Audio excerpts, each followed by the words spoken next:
नमस्कार दोस्तों, मैं हूं संतोष पाठक और आप देख रहे हैं द न्यूज लॉन्चर। ये खबर तो अब काफी पुरानी हो चुकी है कि अमेरिका में डोनाल्ड ट्रंप साहब जिसको प्रधानमंत्री नरेंद्र मोदी अपना मित्र कहते हैं, वो राष्ट्रपति का चुनाव जीत गए हैं। ये खबर भी पुरानी हो चुकी है कि डोनाल्ड ट्रंप 20 जनवरी 2025 यानी अगले वर्ष के जनवरी महीने में 20 तारीख को राष्ट्रपति का पदभार भी संभालने जा रहे हैं, दुनिया के सबसे ताकतवर देश माने जाने वाले अमेरिका का। आप सोच रहे होंगे इन खबरों को आज बताने का तुक क्या है? दरअसल इन खबरों को आज बताने का तुक इसलिए है कि जिस अमेरिका को मोदी अपना देश मानते हैं, जिस अमेरिका के वर्तमान राष्ट्रपति बाइडेन साहब को भी मोदी अपना दोस्त मानते हैं, जिस अमेरिका के पूर्व राष्ट्रपति जो अब अगले राष्ट्रपति बनने जा रहे हैं, डोनाल्ड ट्रंप को भी अपना मित्र मानते हैं, उस अमेरिका ने प्रधानमंत्री नरेंद्र मोदी की पार्टी भारतीय जनता पार्टी पर करारा हमला बोला है। आखिर ऐसा क्यों हो गया? आपने दुनिया के 2 देशों की लड़ाई या 2 देशों के बीच मतभेद बढ़ते हुए ज़रूर सुना होगा। आपने दुनिया के 2 देशों की सरकारों के बीच वाद-विवाद, आरोप-प्रत्यारोप की खबरें ज़रूर सुनी होगी। लेकिन ऐसा क्या कर दिया भारतीय जनता पार्टी ने कि अमेरिका को भाजपा पर पलटवार करना पड़ रहा है? और ऐसा क्यों होता है? ऐसा तब होता है दोस्तों, जब आप सत्तारूढ़ पार्टी के राष्ट्रीय प्रवक्ता और सांसद होने के नाते इतने बेलगाम हो जाते हैं, विपक्षी दलों और विपक्षी नेताओं की व्यक्तिगत आलोचना करते-करते इतने बेलगाम हो जाते हैं कि आपको ये समझ नहीं आता कि विदेश नीति कितनी महत्वपूर्ण होती है और विदेश नीति जैसे महत्वपूर्ण और संवेदनशील विषयों पर सरकार के मुखिया यानी प्रधानमंत्री को या सरकार के विदेश मंत्री को या विदेश मंत्रालय के अधिकारियों को अपना पक्ष रखना चाहिए। जब आप इन तमाम नियमों, प्रक्रियाओं, मर्यादाओं को भूल जाते हैं, तो ठीक उसी तरह की स्थिति पैदा होती है, जिस तरह की स्थिति अब पैदा हो गई है।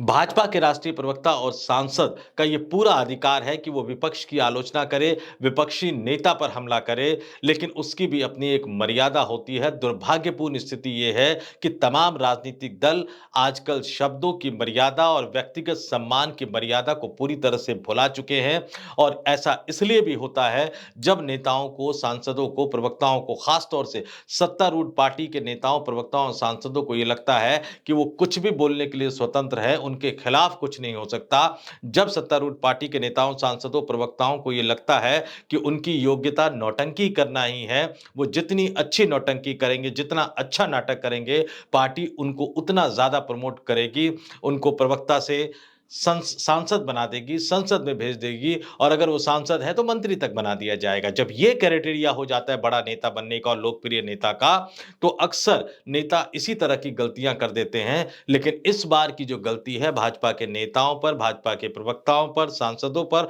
और खास तौर से सत्तारूढ़ पार्टी भारतीय जनता पार्टी पर बहुत ज्यादा भारी पड़ने जा रहा है। ऐसा इसलिए भी होता है कि जब आप सदन के अंदर भी नियमों को, परंपराओं को, कानूनों को तोड़कर बयानबाजी करते हैं, अनर्गल आरोप लगाते हैं और आपको ये पता होता है कि आपके खिलाफ कोई कार्रवाई नहीं होगी, तो आपका मन और ज्यादा बढ़ जाता है। कुछ ऐसा ही इस मामले में हुआ। राहुल गांधी कांग्रेस के सांसद है, विपक्ष के नेता है और इस नाते सरकार के नेताओं को, भारतीय जनता पार्टी के प्रवक्ताओं को, सांसदों को पूरा हक है राहुल गांधी की आलोचना करने का।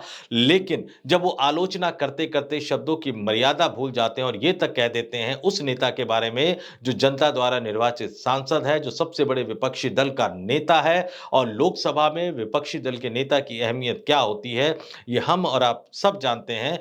ऐसे व्यक्ति के बारे में, ऐसे विपक्षी नेता के बारे में तमाम शब्दों की मर्यादाओं को तोड़ते हुए जब आप गद्दार जैसे शब्द का प्रयोग करते हैं, बोलते-बोलते रौ में इतने बह जाते हैं कि आप ये तक आरोप लगा देते हैं कि अमेरिका की शह पर राहुल गांधी देश के हितों के खिलाफ, भारत के हितों के खिलाफ, राष्ट्रीय हितों के खिलाफ काम कर रहे हैं। आरोप राहुल गांधी पर लगा रहे हैं, हमला राहुल गांधी पर कर रहे हैं, लेकिन विदेश नीति की चूंकि समझ नहीं है, चूंकि उनको पता है कि कुछ कोई उन पे कार्रवाई नहीं करेगा, तो वो आरोप अमेरिका पर लगा देते हैं, बिना ये सोचे समझे कि अंतर्राष्ट्रीय परिस्थितियां, अंतर्राष्ट्रीय स्थितियां कितनी तेजी से बदल रही है और आज के इस दौर में भारत को अमेरिका के दोस्ती या अमेरिका के साथ की कितनी जरूरत है। दुनिया इतनी तेजी से बदल रही है, ये बताने से पहले मैं आपको इतिहास की भी याद दिला दूंगा। आज विदेश नीति कि नाकामयाबी कहिए कि हम इस मुकाम पर पहुंच गए हैं कि आज हमारे तमाम पड़ोसी देशों के साथ भारत के संबंध बहुत ज़्यादा अच्छे नहीं है। नेपाल जिसके साथ ये कहा जाता था कि बेटी-रोटी का रिश्ता भारत के साथ है, उस नेपाल ने अपना संविधान बदल दिया, लगातार भारत के लिए मुश्किलें पैदा कर रहा है और नेपाल के बॉर्डर पर रहने वाले जो बिहार और उत्तर प्रदेश के जो गाँव के लोग हैं, अगर आप उनसे पूछेंगे तो आपको पता लगेगा कि किस तरह की समस्याएँ पैदा हो रही है बॉर्डर पर, केंद्र सरकार की गलत नीतियों की वजह से। बांग्लादेश में क्या कुछ हो रहा है वो हम और आप सभी जानते हैं। बांग्लादेश में भारत विरोधी भावना पूरी तरह से मजबूत हो चली है। पाकिस्तान के साथ अब लंबे समय से बात नहीं हो रही है। म्यांमार की हालत क्या है और लगातार जो बार-बार हम भारत में इश्यू बनाते रहते हैं, बांग्लादेश से घुसपैठ, म्यांमार से रोहिंग्या की घुसपैठ, ये तमाम चीज़ें सिचुएशन को और ज़्यादा कॉम्प्लिकेटेड कर रही है। चीन पूरी तरह से तैयार है, अभी कुछ मसलों पर समझौता ज़रूर हुआ है, लेकिन चीन एक मौके की तलाश में है और जैसे ही वो मौका मिलेगा, वो फिर से 1962 का कांड दोहराने की कोशिश कर सकता है और ऐसे समय में अमेरिका जैसे मजबूत और ताकतवर देश के साथ दोस्ती का संबंध बनाए रखना कितना महत्वपूर्ण है, ये शायद भाजपा के बड़बोले नेताओं को समझ नहीं आया और उन्होंने आरोप लगा दिया। इतना महत्वपूर्ण अमेरिका और भारत का संबंध है, आप ये सोचिए कि 1962 की जब लड़ाई हुई थी, रूस के साथ करीबी और घनिष्ठ संबंध होने के बावजूद भी रूस ने उस समय भारत का ये कहते हुए साथ नहीं दिया था कि चीन हमारा भाई है, भारत हमारा मित्र है, मित्र के खिलाफ मित्र का साथ देकर हम अपने भाई के खिलाफ कैसे जा सकते हैं? यानी रूस ने साफ-साफ कह दिया था जो यूएसएसआर हुआ करता था उस समय कि हम अपने भाई के खिलाफ अपने दोस्त का साथ नहीं दे सकते। आज भी स्थिति बिल्कुल वही है कि आज की स्थिति में अगर भारत और चीन के बीच युद्ध की नौबत आती है, तो रूस भारत का साथ बिल्कुल नहीं देगा, कतई नहीं देगा और ऐसे समय में अमेरिका की स्थिति बहुत ज़्यादा महत्वपूर्ण हो जाती है। तो सवाल ये उठता है कि सरकार के जो रणनीतिकार है, प्रधानमंत्री नरेंद्र मोदी अगर उनको विदेश नीति को और अमेरिका के महत्व को समझते हैं, तो अपने बड़बोले प्रवक्ताओं और नेताओं पर लगाम क्यों नहीं लगाते? क्यों अमेरिका को बयान जारी कर ये कहना पड़ता है कि भाजपा जो बयान दे रही है, भाजपा ने जो बयान दिया, भारत की सत्तारूढ़ पार्टी ने जो बयान दिया, वो गलत है। अमेरिका को क्यों इस तरह का बयान जारी करना पड़ता है और इसके लिए जिम्मेदार कौन है? आखिर कैसे ये पूरा बवाल खड़ा हुआ? किस तरह से भाजपा के प्रवक्ताओं, नेताओं और सांसदों ने अमेरिका पर क्या आरोप लगाया जिसके बाद अमेरिका इस तरह से बौखला गया है और वो इस आरोप के जवाब में एक तरह से पलटवार करता हुआ नजर आ रहा है भाजपा को और भाजपा के बहाने वो केंद्र की सरकार को नसीहत देते हुए नजर आ रहा है। इस पूरे मुद्दे पर हम आपको बताएंगे कि कैसे-कैसे क्या घटनाक्रम हुआ। आप देखते हैं सबसे पहले आपको भाजपा यानी भारतीय जनता पार्टी जो कि सत्तारूढ़ पार्टी है केंद्र में, भाजपा जिसके नेता नरेंद्र मोदी देश के प्रधानमंत्री हैं, लगातार तीसरी बार वो देश के प्रधानमंत्री बने हैं। भारतीय जनता पार्टी के उस ऑफिशियल ट्विटर हैंडल पर क्या लिखा गया है अमेरिका के बारे में, क्या कहा गया है अमेरिका के बारे में, वो हम आपको स्क्रीन पर दिखा रहे हैं। ये कहा गया The deep state had a clear objective to destabilize India by targeting Prime Minister Modi. To achieve this, they turned to OCCRP, instructing the organization to provide material aimed at damaging PM Modi's and India's image. यानी प्रधानमंत्री नरेंद्र मोदी और भारत की छवि को खराब करने के लिए एक षड्यंत्र रचा जा रहा है. Congress then exploited this material to launch attack on PM Modi, propagate false narratives and disrupt the functioning of parliament. The US deep state was always working behind the scene.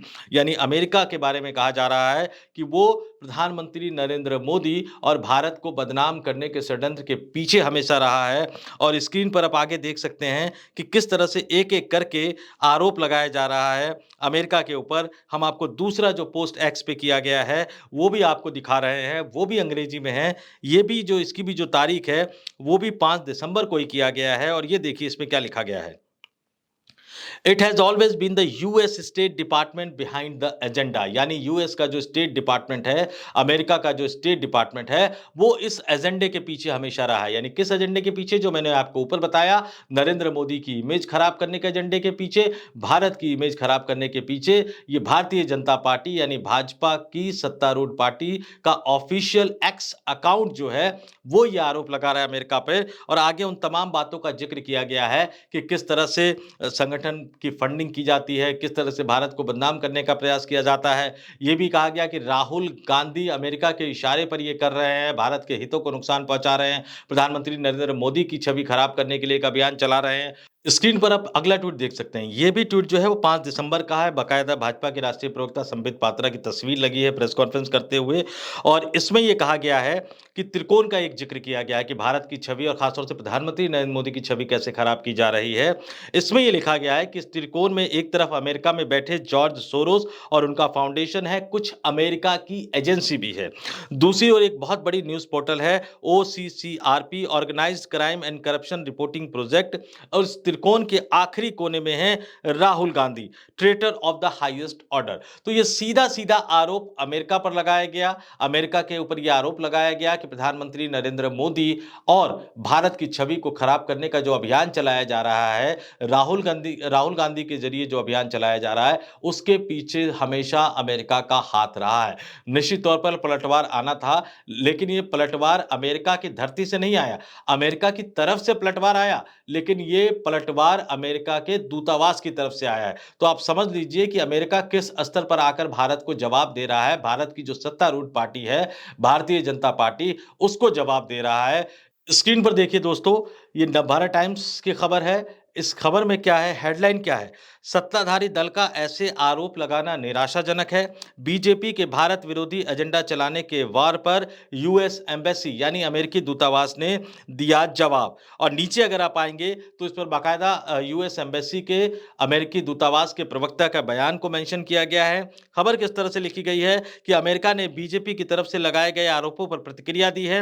US embassy के प्रवक्ता का कहना है कि यह निराशाजनक है कि भारत की सत्तारूढ़ पार्टी इस तरह के आरोप लगा रही है। और उसके नीचे बताया गया कि कैसे बीजेपी ने आरोप लगाया था कि प्रधानमंत्री नरेंद्र मोदी के खिलाफ जो एजेंडा चलाया जाता है, उसके पीछे हमेशा यूनाइटेड स्टेट यानी अमेरिका के स्टेट डिपार्टमेंट यानी विदेश विभाग का हाथ रहा है। तो इस तरह से अमेरिका की तरफ से ये पूरा पलटवार किया गया है। सबसे बड़ी बात दोस्तों, ये बात बिल्कुल सच है कि अंतर्राष्ट्रीय राजनीति में कोई भी देश किसी भी दूसरे देश का न तो स्थायी दोस्त होता है और न स्थायी दुश्मन। अमेरिका के साथ हमारे संबंध खट्टे मीठे ही रहे हैं। हर ज़माने में या हर दौर में अगर हम कहें कि अमेरिका अमेरिका के साथ हमारी बहुत अच्छी दोस्ती रही है, तो ऐसा नहीं रहा है दोस्तों। लेकिन हाँ, अमेरिका का एक महत्वपूर्ण स्थान है। दुनिया के सबसे ताकतवर लोकतांत्रिक देश अमेरिका और दुनिया के सबसे विशाल लोकतांत्रिक देश भारत के बीच मजबूत संबंधों का बना रहना बहुत ज़रूरी है। यहाँ ये बात भी बिल्कुल सही है कि अमेरिका कई बार भारत के हितों के खिलाफ जाकर काम करता है। खास तौर से कनाडा के मामले में हमने देखा कि अमेरिका ने कनाडा का इस्तेमाल करते हुए किस तरह से भारत को दबाने की, धमकाने की कोशिश की। हालांकि भारत ने कनाडा को लेकर बहुत ही सख्त स्टैंड अपनाया, लेकिन उस समय जिस तरह की खबरें आ रही थी, अगर आप देखें कि फाइव आइज जो संगठन है, जिस संगठन के बीच खुफिया जानकारियों के आदान-प्रदान का एग्रीमेंट हो रखा है और इस फाइव आइज संगठन में अगर आप देखें, America, United kingdom, Australia, New Zealand और कनाडा, ये 5 देश इसमें शामिल है दोस्तों। और अमेरिका ने इस फाइव आइज का इस्तेमाल करते हुए कनाडा तक खुफिया जानकारी पहुंचाई या खुफिया जानकारी प्लांट की और उसके बाद कनाडा ने किस तरह से भारत पर आरोप लगाया, कनाडा ने किस तरह से केंद्रीय गृह मंत्री अमित शाह और राष्ट्रीय सुरक्षा सलाहकार को इस मामले में लपेटने की कोशिश की और हरदीप सिंह निज्जर हत्याकांड मामले को कनाडा एक अंतर्राष्ट्रीय स्तर पर एक बड़ा मुद्दा बनाकर भारत की छवि को खराब करने का प्रयास करता रहा। इसके पीछे भी अमेरिकी षड्यंत्र को एक बड़ी वजह माना जाता है। लेकिन सवाल यहां यह उठता है दोस्तों कि अगर इस तरह का षड्यंत्र अमेरिका की तरफ से हो रहा है, तो इस बात का जवाब आधिकारिक स्तर पर दिया जाना चाहिए, बजाय इसके कि सत्तारूढ़ पार्टी अपने बड़बोले प्रवक्ताओं को आगे करके विदेश नीति और अंतर्राष्ट्रीय स्तर पर इस तरह से मखौल उड़ाने की कोशिश करे। अगर इस तरह के आरोप में तथ्य हैं, सबूत है, तो निश्चित तौर पर भारत को कड़ा स्टैंड अमेरिका के खिलाफ लेना चाहिए, अमेरिका को कड़ी चेतावनी देनी चाहिए। भारत के गृह मंत्री, प्रधानमंत्री को सामने आना चाहिए। प्रधानमंत्री अगर कूटनीति का एक स्तर होता है, अगर प्रधानमंत्री को लगता है कि अभी उनको फ्रंट पे आने की जरूरत नहीं है, तो विदेश मंत्रालय को कहिए कि भारत में जो अमेरिकी दूतावास है, उनके एम्बेसडर को बुलाएं, कड़ी फटकार लगाएं, अपनी आपत्ति दर्ज कराएं कि आप भारत के खिलाफ और हमारे प्रधानमंत्री के खिलाफ अभियान क्यों चला रहे हैं। विदेश मंत्री एस जयशंकर को सामने आकर इस मामले पर अमेरिका की क्लास ठीक उसी तरह से लगानी चाहिए जिस तरह की क्लास वो रूस से ऑयल इंपोर्ट करने जैसे मसलों पर लगाते रहे हैं। तो इसके लिए पार्टी के प्रवक्ता या सांसद को आगे करने की जरूरत आपको क्यों पड़ती है? उससे भी बड़ा सवाल यह उठता है कि जिस तरह से आप आरोप लगा रहे हैं विपक्ष के नेता राहुल गांधी पर कि वो अमेरिका के फंड से, अमेरिका द्वारा उत्साहित प्रेरित करने से या अमेरिका के षड्यंत्र के झांसे में आकर या अमेरिकी षड्यंत्र के कारण वो भारत के प्रधानमंत्री नरेंद्र मोदी की छवि खराब कर रहे हैं, भारत की छवि खराब कर रहे हैं, भारत के हितों के खिलाफ जा रहे हैं। तो भाई साहब, आपके पास तो जांच एजेंसियां हैं। जनता ने आपको इसीलिए तो सत्ता में बिठाया है कि अगर देश के खिलाफ कोई काम कर रहा है तो उसको जेल के सलाखों के पीछे भेजिए। इसके लिए आपके पास तमाम एजेंसियां हैं कि अगर देश के खिलाफ आपके पास सबूत है, तथ्य है कि षड्यंत्र हो रहे हैं, भले ही वो षड्यंत्र कोई भी कर रहा हो, किसी भी पद पर बैठा हो, देश में कानून का शासन है। अगर देश के खिलाफ षड्यंत्र हो रहा है तो बजाय बयानबाजी करने के आप उस पर कार्रवाई क्यों नहीं करते? आप क्यों नहीं अपनी जांच एजेंसियों को आगे बढ़कर कहते हैं कि ठीक है, विदेश मंत्रालय अमेरिका से निपट रहा है, लेकिन देश के अंदर जिस पर आप आरोप लगा रहे हैं कि उसने गद्दारी की है, उसके खिलाफ कार्रवाई कीजिए, पुलिस भेजिए, जांच एजेंसी भेजिए।